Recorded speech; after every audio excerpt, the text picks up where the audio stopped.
दोस्तों कभी ना कभी आपने चेक बाउंस के बारे में ज़रूर सुना होगा, और अगर आप नहीं जानते हैं कि चेक बाउंस क्या होता है तो आपके मन में ये प्रश्न भी उठा होगा कि चेक बाउंस क्या होता है। ज़्यादातर लोग चेक बाउंस के बारे में नहीं जानते हैं और उसके तहत क्या करना चाहिए जब चेक बाउंस हो जाए, ये भी जानकारी नहीं होती है। तो आज मैं इसी के बारे में बताऊंगा कि चेक बाउंस होना किसे कहते हैं और चेक बाउंस होने पर क्या सज़ा होती है, क्या प्रोसीजर होता है, हम इसी बारे में आज बात करेंगे। चेक बाउंस होना किसे कहते हैं, इन सब के बारे में हम आज बात करेंगे। और वीडियो के आखिरी में आपको एक इंटरेस्टिंग लीगल फैक्ट यानी कि एक रोचक कानूनी तथ्य भी बताऊंगा और एक साथ में एक रिक्वेस्ट भी। तो मेरे साथ आखिरी तक बने रहिएगा। मैं हूं एडवोकेट मरकेश विश्वकर्मा।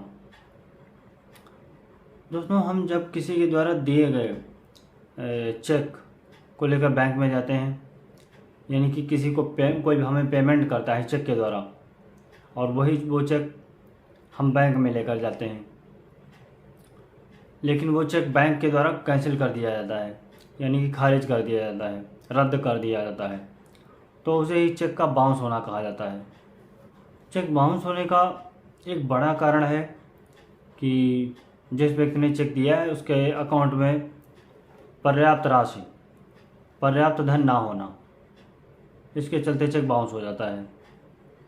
चेक बाउंस होने का एक और कारण जो है वह है कि साइन में अंतर, यानी कि हस्ताक्षर में अंतर का होना। वैसे मुख्य रूप से अकाउंट में पैसे ना होना ही चेक बाउंस होने का मुख्य कारण होता है। यानी कि जब आप चेक को ले जाते हैं बैंक में और बैंक देखता है कि अरे इस अकाउंट में इसमें तो पैसे ही नहीं पर्याप्त जितने चेक पर लिखे हुए हैं, तो बैंक जो है उस चेक को कैंसिल कर देता है, उसे खारिज कर देता है। चलिए अब जानते हैं कि चेक बाउंस होने के बाद में क्या करना चाहिए। तो चेक बाउंस होने के बाद में देनदार को 7 दिन के अंदर सूचना देनी चाहिए इसकी कि चेक बाउंस हो गया है। और जब आप चेक बाउंस होने की सूचना देनदार को दे देते हैं, उसके बाद देनदार के द्वारा 15 दिन के अंदर चेक पर जो राशि लिखी हुई थी उसका पेमेंट कर देना चाहिए, उसका भुगतान कर देना चाहिए। अगर देनदार समय रहते हुए आपको आपकी राशि का भुगतान कर देता है तो मामला यहीं पर सुलझ जाता है, उसे उस पर केस दायर करने की ज़रूरत नहीं होती है। लेकिन अगर देनदार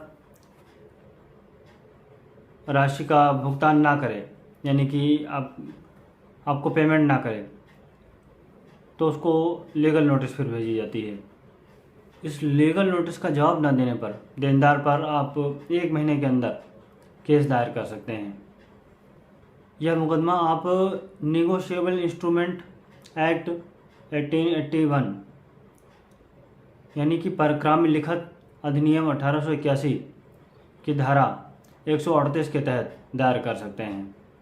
सेक्शन 138 में इसके लिए व्यवस्था दी गई है।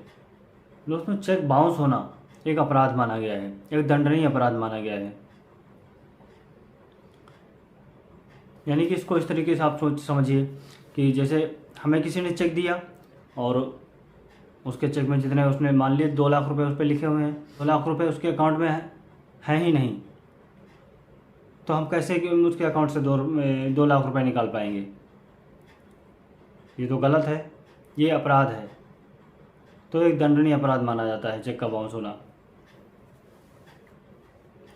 जिसके लिए सेक्शन 138 में यानी कि धारा 138 में 2 साल की सज़ा का प्रावधान है और साथ में जुर्माना भी, या फिर दोनों।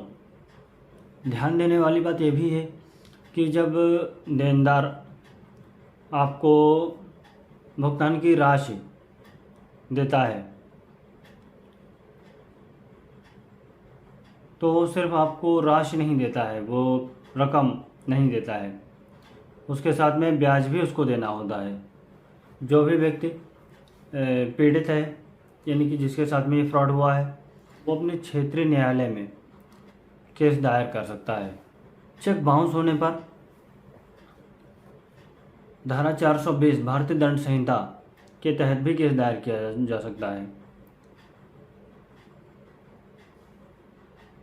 यानी कि आपको ये साबित करना होगा उस व्यक्ति ने आपके साथ बेईमानी की। अगर कोर्ट में आप ये साबित कर देते हैं कि फला व्यक्ति ने आपके साथ में धोखा किया, बेईमानी की, तो इस धारा के तहत उसे 7 साल की सज़ा और जुर्माना या फिर दोनों हो सकते हैं। तो दोस्तों, आज हमने एक बहुत ही महत्वपूर्ण टॉपिक निगोशिएबल इंस्ट्रूमेंट एक्ट 1881 की धारा 138 के बारे में जाना। और अब हम आते हैं अपने इंटरेस्टिंग लीगल फैक्ट पर, यानी कि एक रोचक कानूनी तथ्य। दोस्तों, यूनाइटेड स्टेट्स ऑफ अमेरिका यानी कि संयुक्त राज्य अमेरिका के मिनेसोटा राज्य में महिला और पुरुष के अंडरगारमेंट्स एक साथ वॉशिंग मशीन में धोना गैर कानूनी माना जाता है। और अब मैं आपसे एक रिक्वेस्ट करता हूँ, दोस्तों पानी बचाइए, पानी बेवजह बर्बाद मत होने दीजिए, क्योंकि रोटी कपड़ा मकान से भी ज़्यादा कीमती है पानी। सेव वाटर सेव लाइफ, क्योंकि जल ही जीवन है। मिलते हैं अगले वीडियो में, तब तक के लिए आपका बहुत बहुत धन्यवाद।